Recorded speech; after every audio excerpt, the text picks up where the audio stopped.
салом, як хабар. вакилони думаи давлати Россия пешниҳод доранд ки дар самти фаъолият ба шаҳрвандони хориҷӣ як қатор маҳдудиятҳо ҷорӣ карда шавад. аз ҷумла як гурӯҳи вакилони думаи давлатӣ бо роҳбари Сергей Миронов, раиси ҳизби «Справедливая Россия за правду» ба думаи давлатӣ барои баррасӣ тарҳи қонуне пешниҳод карданд ки тибқи он ба шаҳрвандони хориҷӣ кор дар бахши тиб, мактабҳо ва хадамоти таксӣ манъ хоҳад шуд. пешниҳод шудааст ки ҳиссаи иҷозашудаи шаҳрвандони хориҷӣ дар дигар навъи фаъолияти иқтисодӣ то 5% коҳиш дода шавад. ташаббускорони лоиҳа гуфтанд, сабаби асосӣ аз пешниҳоди мазкур дар он аст ки теъдоди хориҷиён дар соҳаҳои иқтисодӣ коҳиш дода шуда ба шаҳрвандони Россия ҷойҳои кори иловагӣ таъмин карда шавад. бояд гуфт ки тибқи омори расмии мақомоти Россия теъдоди муҳоҷирони корӣ ҳамасола дар ин кишвар афзоиш меёбад.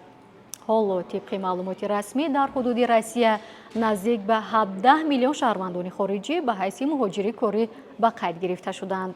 хабару маълумоти бештарро дар телеграм-канали мо мутолиа кунед.